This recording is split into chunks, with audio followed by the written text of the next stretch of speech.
Good morning, everybody, and welcome back to the Steps to Soul podcast. Christopher, how are you doing today? I'm doing well, sir. How are you, Brandon? I'm good. We're talking about one of my favorite businesses, I think, to talk about, which is childcare. So today, the topic is very simple. You're thinking of selling your childcare business or even buying one, what to know, what to prepare for, and how to structure it for the best sale. You and I are both parents, Chris. You and I both know how much childcare costs, as does any other parent. That is a major expenditure and a required part of your life. So, what does that mean? Business opportunities are abound for that market. People are still having kids and aren't stopping anytime soon, from what it seems like. So, for that being said, daycares and childcare facilities typically make, when run right and structured, are excellent business investments. The industry is strong, it's still growing, and quite frankly, it's evolved a little bit in the last few years, I've noticed, and that different kind of buyers are now coming in, looking at it and viewing it as a much different possibility and modality to make some returns than probably in previous years. A lot of times it was private owner operators buying other locations, there's buying another. We've seen some corporate activity in the last couple of years coming in, looking at these as different investments, which we will also address. And I jokingly say, my dad once told me, son, you should buy 4 daycares and just drive around and take care of them. That's when I before I had children, and I was naive. I wish I had one now because my child care costs would be a hell of a lot better. I'm sure you can speak for those days too. Yeah, absolutely. I've got a kid in college, so my child care costs are a lot higher than yours, but that's not what we're talking about here today. But no, No, no, yeah, child care cost is crazy. It's gone through the roof. It's not getting any cheaper, is it? And so, no. as child care facilities kind of recognize that and know that parents have to have this if they're going to go work, they're going to have a day job, they got to have childcare, so That's right. they've got to be competitive in their market. But I've seen a lot of them kind of trying to reach the top of that market, right? They're not looking to Mm-hmm. give it away or be a nonprofit. They're looking to be profitable businesses these days. You're not wrong, and I think there's a couple industry trends we're going to highlight. That for one, owners have realized their strength in the market for leverage. I've seen a lot of private equity groups looking to buy daycare facilities for the real estate investment trust, not necessarily to run or own the business, but like dental clinics and other doctors' offices and franchise restaurants. They're buying these pieces of property because they're going to be here and they're nicely collateralized assets. I've seen multiples for these facilities go up as well as far as combined packages. Some key pitfalls for them is staffing. Like everybody today, it's hard getting good staff, but if you have the right directors and staff, a good daycare can sell for a pretty penny. And I'll say too, one thing that some daycare owners have not watched out for that you need to be aware in your market is a lot of private schools now, especially where I live here in Louisiana and Baton Rouge. Private schools are realizing they used to be K through 12 said, why not for pre-K 4, pre-K 3, pre-K 2 even, and are treating it like school, but in a daycare regulated modality. And they're pulling, I mean, I have a daycare tour for my child's two-year-old program on Friday. They have, I think, 36 slots. They have 70 couples coming to view it. Luckily, my oldest is already there, and I got a reserved spot. But that's how much demand is just for that. That gives you some context. So that means the market is desperate and craving good childcare facilities, and people willing to pay more or go to private school run ones as well as independent shops. So that being said, there are a lot of really good changes. And if you're out there listening, there's some really good insights for you to consider. And we're going to talk all about the different types of buyers, different types of situations, and also why for even non-industry related buyers, these are really good buys. And I think people have never always thought about that, but the increase from outside parties wanting to buy daycare who have never been in the industry is growing, and we'll get exactly on why that is the topic. So first off, let's talk about what makes a child care facility valuable, Chris. We know this. We've sold, I think, over 25 in our company's tenure, if I had a hard count on my list, but it's been a lot in all shapes and sizes, from lease space to owner operator with real estate. You name it. We've, from small 50-person units up to almost 200. The biggest driver, but I think you're not going to agree on this one. Number one and biggest driving deal in a daycare is the enrollment. Am I right? It's how many kid slots do you have? The more, the better. And do you have it filled, right? Yeah, and stability, right? Does it Mm-hmm. stay Like every business. pretty consistent throughout the year? Everybody's got a little seasonality, I would say, whether it's summer or winter or something Mm-hmm. like that. Whatever Mm-hmm. flows with the school year. But the stable enrollment is key. Absolutely. I would say next is reputation and staff. Those two almost kind of go hand in hand, because a good daycare is good because of the people taking care of the children and the parents feel comfortable. If you've got a bad reputation, it's probably because you got bad staff, and that will spread faster than anything. Parents talk. And if my kid got mistreated, I guarantee you every other parent's going to find out quickly. What also makes them invaluable is licensing and compliance. Buyers like that it's a regulated area, that it's got consistent rules that you can easily look up and you can easily enforce, right? You have a licensing modality to bring in someone into the industry. Have to get trained, have to get certified. A lot of other businesses, you kind of have to train the GM. You still have to train a GM in the daycare business, but that licensed director has to have experience. There is a timeline to get there. Just like in real estate, you can't be a real estate broker unless you've been a salesperson. It's the same thing here. And what Yeah. really makes it more attractive now is that reliable and consistent recurring revenue. Because a lot of daycares, you get to pay a deposit, sign a contract. So you have kids rotating and staying in for long periods of time. And in some cases, if you can add aftercare as well, that's a nice little extra revenue bump too that some schools really love. We saw one recently where the local school was down the street and they would bus the kids to the daycare for aftercare. That was easy money. They had space for it and room to expand. Yeah, these centers with that have a wait list, we talked about stable. Oh, yes. Gold. If you've got a wait list, you can command a premium. So if you got long Mm-hmm. tenured teachers, you got this wait list and that spotless licensing, you've got all that stuff. Man, you're going to command a premium when it comes to asking price and buyers being interested in that particular center. You're absolutely correct. It's the wait list that's key because that shows desire for parents to want to be there. There's some about that are a year, 2 year wait list easily. We've got one now that's licensed for almost 200 kids, property included with room to grow. They're asking a premium. They should, because you're not going to find one that's been open that long, that well run with all those different components combined. And it makes it extremely attractive for a buyer, especially if you're in the industry and you can step in day one with a license. That is crucial and critical and great if you have the opportunity. And even if you don't, there's a lot of directors out there. You can still buy this business and have a director run it. So there's still a lot of room even for absentee ownership and like a lot of good daycares to do that. That being said, smaller ones, not as much, right? If you're under 100 kids, it's probably going to be hard to be an owner operator. So if you're looking to be an owner operator model, especially non-licensed, you're going to need probably at least 100 kids or more, is my guess, to really make the ROI worth the effort and the risk. So let's talk about, key preparation before selling. Like a lot of businesses, I think we've hit this nail on the head 1,000 times, Chris. You need to get your books in order. And with daycares, luckily, typically there's not too many crazy expenditures. Revenue is pretty easy to backtrack, for lack of a better word. You have this many kids enrolled, paying this much per week, there should be this much revenue, right? In theory. So you track enrollment. The biggest thing for daycare owners, if you're getting any government subsidies, any grant money, you need to make sure that's itemized correctly. We had one this year, and buyers listen to this. The owner's accountant put grant revenue as gross sales. You talk about absolute no-no. So if there is a daycare, there's often different types, 1, 2, and 3, and like say Louisiana. Types or private pay, some get some help, some get all federal funding. You need to understand what that federal funding is and understand, and as an owner, itemize that out appropriately. Because if the buyer can't properly track the revenue per child, and it's easy to run the math backwards. If I'm only licensed for 80 kids and I'm full year round, and I have more money than 80 kids can generate, you got a problem. You need to go find out why your books are wrong. Yeah, pretty quick due diligence note there. It is. That's how we figured out something was off. Next thing I would say is, for most daycares, this is probably, you have to have it by law, but as an owner, quality of your operational handbooks and documentation to parents. If you don't have those books lined out, squeaky clean, look great, easy to read, easy to digest, all the curriculum, education, that's becoming more and more important too. Let me highlight that. The education. Parents don't just want you to pay for babysitting. They want to believe their child is getting education as well. It's not just babysitting, it's childcare, and perfectly education brought in as well. If you're not doing that as a daycare owner, you need to find out a better program. The states do mandate some, but you need to implement more of that. You want to bring value. That's going to get the wait list up. That's going to get the revenue up. That's going to bring key value, in my opinion. What do you think, Chris? Yeah, your kid's coming home learning something new every day, and parents are going to be impressed, right? That's where they're going to want to tell their friends to send their kids, and that's exactly right. That's where that wait list is going to build. And so you got to have those handbooks, you got to have that curriculum plan, parent contracts, and even safety logs. You need to run this child care center like a business. You need to have a system in place, not just show up every day. The kids come, and this is where they hang out for while mom and dad work.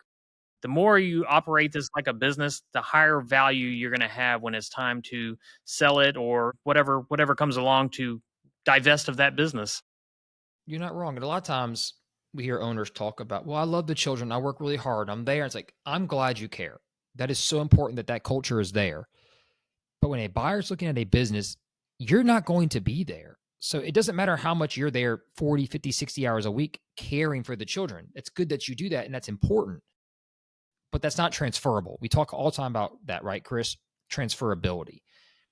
In daycares, I think with the modern touches and upgrades now, you need a proper platform to communicate back and forth with parents to make sure they can reach, I know a lot of apps, there's different programs now. If you're going to want to get top dollar and a buyer's going to want to buy a business, they want those educational plans, apps, and all those different important aspects synchronized into one situation, right? To properly simplify the business. Because if the apps are doing a lot of the work in communication, you don't need an extra staff person or two on hand to constantly take phone calls, to constantly go through all the extra jumps and hurdles to communicate with parents. And if you've got 80 to 100, 200 kids, that could overwhelm somebody. You need to simplify that and make it transferable. The biggest thing too is if you own the property or lease the property, right, Chris? How often do we see people just don't properly get their stuff organized like that? They have a lease or they have the real estate, but they have been kind of letting it slack. Or let me touch on another thing.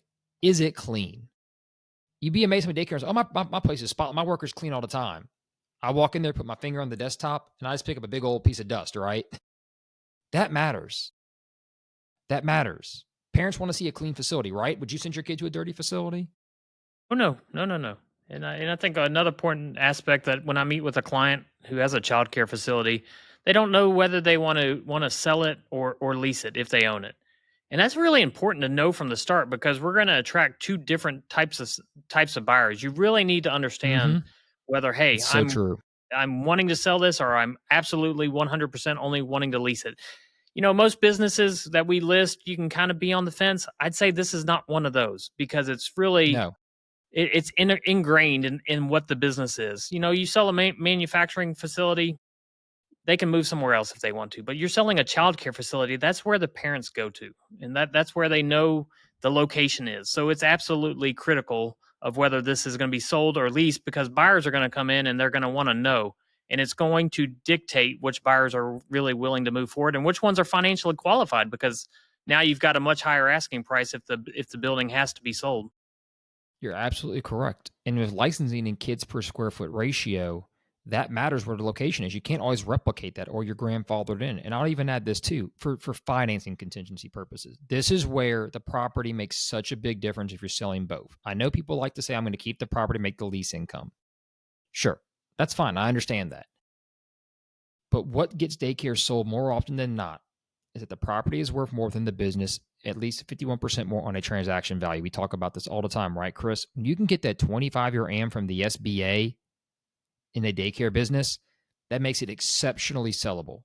And it makes it way more attractive as an investment for the buyer because they're getting way more hard asset collateral. We talk about this all the time. Blue sky with nothing attached to it is scary, right? It is. But when you get that big real estate asset with it, and it underwrites the note and you get the note rate down from prime and it's blended and it's a 25-year AM, that deal becomes a lot more flexible. So say you do buy it and maybe a few parents move on just because the former owner isn't there, which can happen. Or maybe the director doesn't want to stay on more than a year and you have to find a new director. Whatever the other circumstances may be, that real estate gives that owner collateral. It gives them confidence and it helps with financing more in most cases. Because yes, sometimes the business is financeable by itself, with that real estate, it makes it much more attractive. And I think that's where a lot of people don't think about daycares. And that's where buyers have now realized that's what makes it a great deal. Instead of a 10-year AM buying a business with blue sky and no assets, I can buy a daycare with a 25-year AM with at least 51% or more of my loan being fully collateralized, and I get a better rate. I mean, So ideally, just to give an example, if the real estate was worth $510,000 and the daycare business itself, the blue sky or maybe the assets inside the business was worth $490,000, you could put that on that 25-year amortization schedule. It's beautiful, isn't it? It's done a lot of good and we've done a lot of deals that way because of that, and it got people in daycares that couldn't have done it. For example, we sold a smaller daycare in Ascension Parish a couple of years ago. The girl wanted to buy it, called us. She's like, look, I was a former teacher. I wasn't qualified to be a daycare operator. I went and started working at a daycare to build my stature up with the business to be able to get licensed as a director. I want to buy one, but I can't afford a lot. We said, okay. So we'd helped a couple while back. They weren't ready to sell. So we called them for a one-time listing and said, hey, look, we've got a really good buyer. We think we can make this work. Would you take it? Absolutely. We got our 25-year AM on the property. It was worth, I think it was like a $400,000 deal. The property valued at like 300. The daycare only had 65 kids, but they needed an owner operator to buy it and be in there running it because the only way it made sense to sell in a package. And she's done great with it. Done fantastic because she raised revenue a little bit, raised costs up, rose, her tuition rate. But she's there every day. The parents love her. She's committed to the process. She owns the real estate. The note's very low because the 25-year AM. She's got an appreciating value in a fast-growing suburb parish of Baton Rouge. It's a win-win. That business would not have sold without that property being included, probably. It probably would not have. So that's how those owners are able to cash out and also hand off to a good person and establish legacy, right? So let's talk deal structure. For a lot of daycares, often you see a lot of asset sales. You rarely see a stock sale just because there's not that many contracts involved, right, Chris? Yeah, the parents have a relationship with the daycare, but you rarely see that as often. And for the liability, because let's be honest, if a child gets hurt, it's probably going to be expensive, right? We've seen some bad things happen with those at daycares. Unfortunately, it does. And I would also say too, so probably an asset sale, which is great. You get to redepreciate everything. That really helps an owner. I would say too, real estate, if it's there and available, it's probably going to be included. A buyer's probably not going to buy a daycare business if the real estate is available and it's not included. If the owner owns, they're probably not going to do it. Very few are going to want to lease a space for that. It's a lot harder. And quite frankly, it helps. We just mentioned how much it helps with the financing. I think the most important thing in structuring a deal with daycares is going to be transitional role of the owner. Am I right? We talk a lot about, you said last week on the podcast, you're not done once you sign the APA, you have a role to do. I think in a business like this where an owner's reputation with the parents is so important and a director, you're going to want to have a longer runway here, a much longer runway. And typically, if there is a key director, probably an employment agreement. Am I correct? Yeah, a lot of times you're going to have that director because a couple of that I've sold, the buyer didn't have that licensing yet, so they had to maintain that relationship. Either the owner needed to stick around and be there, or that director who did have the license as a backup needed to stick around. So you got an employment agreement right from the beginning with that director. You're going to have to. So hopefully, as an owner, I wouldn't recommend you tell the director right away, but if you get to a point with a good buyer and you've got the LOI or we're working through a deal, for example, later on, that is something you're probably going to have to bridge because if the buyer is not licensed, that director is going to be almost just as important for financing and for deal structure as what you agree upon in value in the price. I think the most underrated issue people don't think about is properly calculating the books as far as the working capital and the prepaid tuition. Because some parents will pay in advance, some pay monthly, some pay weekly, whatever your structure is. But properly allocating that revenue coming in the working capital needed, especially during the seasonality of, let's say, a slower summer or in the winter breaks when people are gone, knowing how much you really need to run that daycare is important. Because if you're getting weekly and monthly tuition, you may not realize it, right, Chris? Like you may not just think, you need to know what that number is because the buyer coming in is going to, if it's an asset sale, is starting day one with empty accounts. Now they got to bring their own working capital unless you agree to and we've talked about that before in previous podcasts. Daycare's finicky. Sometimes people fall behind on payments. Sometimes some people do cash or bank drafts or whatever. I'd recommend if you're a daycare owner, you're doing bank drafts or credit card, but preferably bank draft to avoid those fees because if not, it's very hard for a buyer coming in to calculate that cash flow, what they're going to need to then run that business too. If they're having to all of a sudden one day just start collecting everything randomly in bulk and still have to make payroll that week. That's tough. Yeah, you definitely don't want to let clients fall too far behind if you're trying to sell your daycare business because what happens then is that you're transitioning and then the buyer gets a check in and it belongs to the seller because it's for past tuition. It makes things difficult. So it's a great time to start getting that cleaned up months in advance of thinking about selling your business and make sure that your books are on point because like you said, when you get to that sale date, that's what's going to be the dividing point is has the work been done and money been paid or is the work been paid and the work hasn't been done? I'm always getting questions from buyers and sellers of how do we determine this? It's very simple. Whoever did the work gets the money. And so if it's deposits in advance, maybe they paid for a full quarter, 3 months in advance and it's just starting day one. Well, that's you owe that to the buyer because they are the ones that are going to be putting out I know it sounds simple in theory as I explain it, but it's really a big question that comes along because there's so many details in these type of deals, and I know buyers and sellers always want to know that information. You're right, and that kind of leads to a common pitfall we see is the books are not kept up as clean as they should be. For as simple as it, in quote unquote, should be, it's very funny how so many directors don't worry about their Mhm. P&Ls. They don't worry about their income statements. They just know every month I have 80 kids, so I'm billing X amount per child. Scales a little bit if I have extra discounts for multiple kids or whatever. But they never really thought that through. So yeah, at the end of the year, they do their taxes. They know what they did. But throughout the year, a lot of daycare facility owners really, childcare facility owners don't really understand those numbers. And the biggest problem is they're not properly staying on top of it. So if enrollment does start to shift, especially during an offer, it can really affect the deal. Because if you have, hey, we're going into a deal hoping to get done in June, well, you might lose 20% of the kids for summer. And if you don't know which kids are really leaving or coming, and you don't have it in writing or a proper notice of like 2 weeks at least or a month minimum notice to the daycare, that buyer may think I'm getting 80 kids. And June 1, they take over the business. They find out I got 60 kids. Well, hold on. That's a huge problem. And monthly P&Ls are important for daycares to review to understand the real cash flow. Unlike another business where it could be retail sales, having those monthly P&Ls broken out is really important for a buyer to go back and review and make sure there's no hiccups. There's no, no skippage and need extra working capital, as we just mentioned a few moments ago. Yeah, and it's difficult for because most child care probably aren't into deep accounting. But if you No. get a check for well in advance, it honestly should go to deposits and be allocated on the month by month basis that it's used. So you should always have this thing at the top, on the balance sheet that says deposits. And likewise, if somebody misses a month and you're going to let them skip for 15, 30 days, that becomes an accounts payable. So that way when this buyer comes in, they can see these two numbers of Mm-hmm. what's advance pay, prepaid, and what's still owed. And that way, because I've looked at a couple daycares and the ones I've sold, they're going to get a check. It's going in the bank. It's considered revenue. That's as complex as it usually gets. But that's really going to cause a little bit of confusion. It's not stuff that can't be sorted out. Don't get me wrong. But we talk about clean books.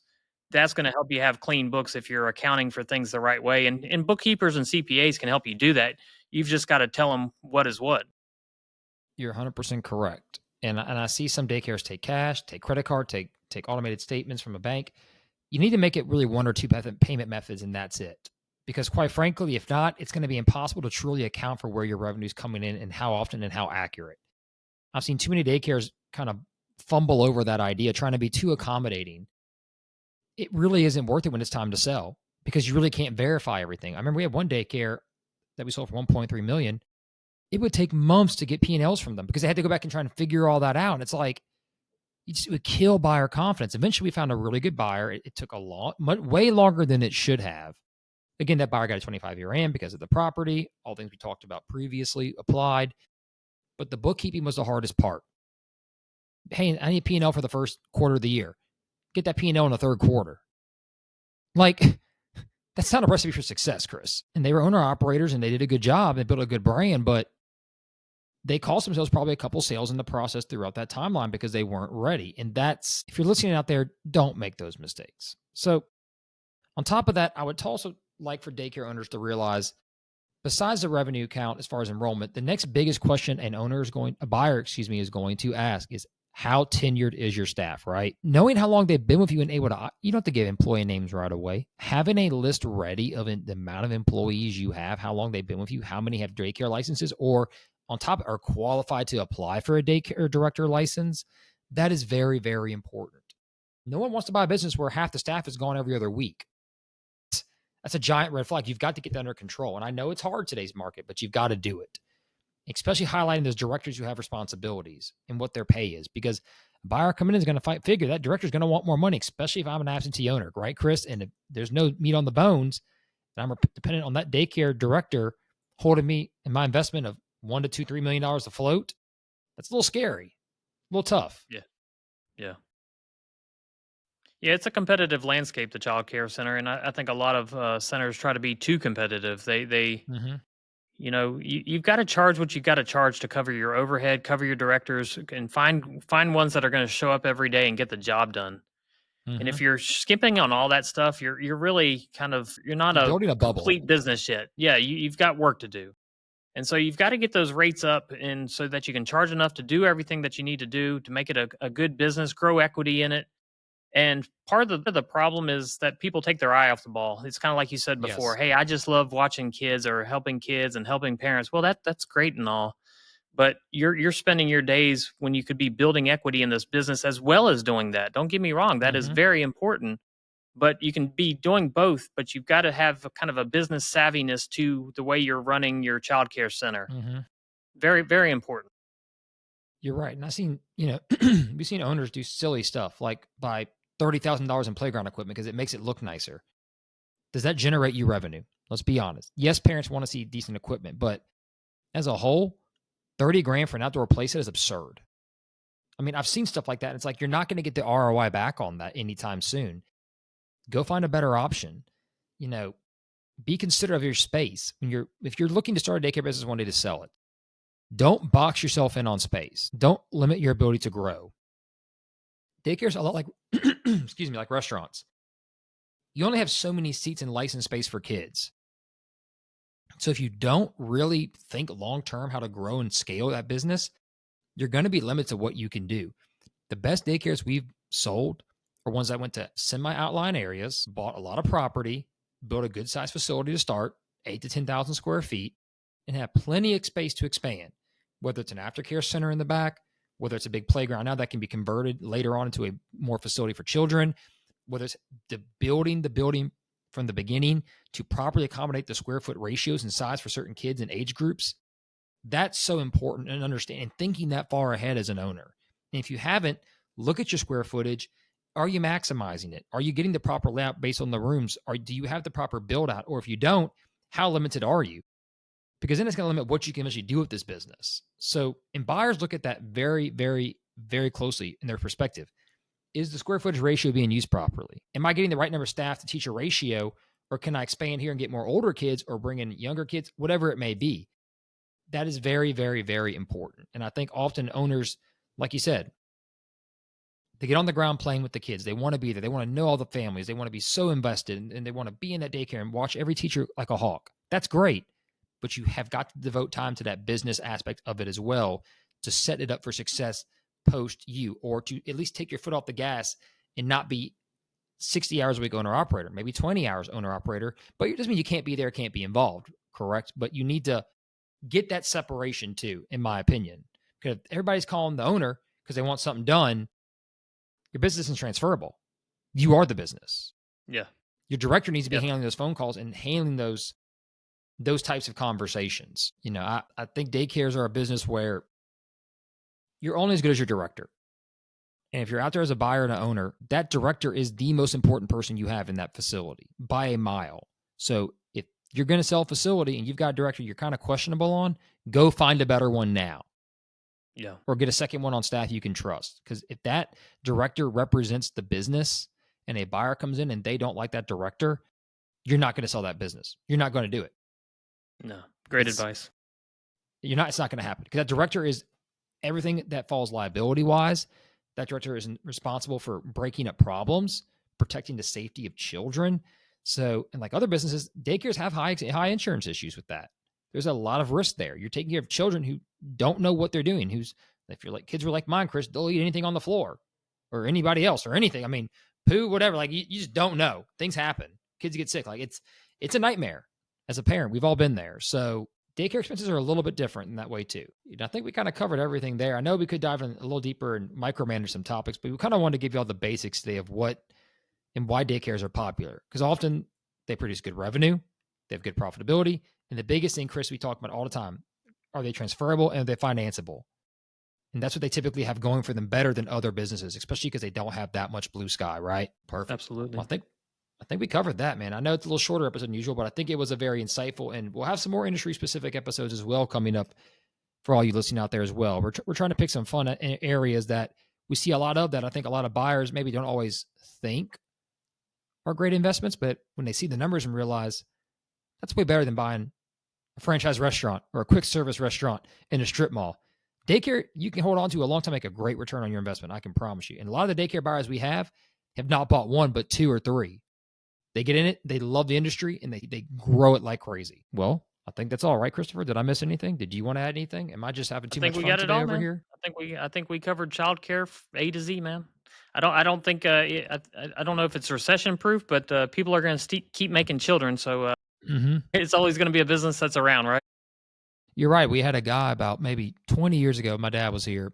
He had a Harley and he had 4 daycares. And all he did was ride his Harley around and check on the daycares. That was his job. But he made back then about $500,000 a year in profit.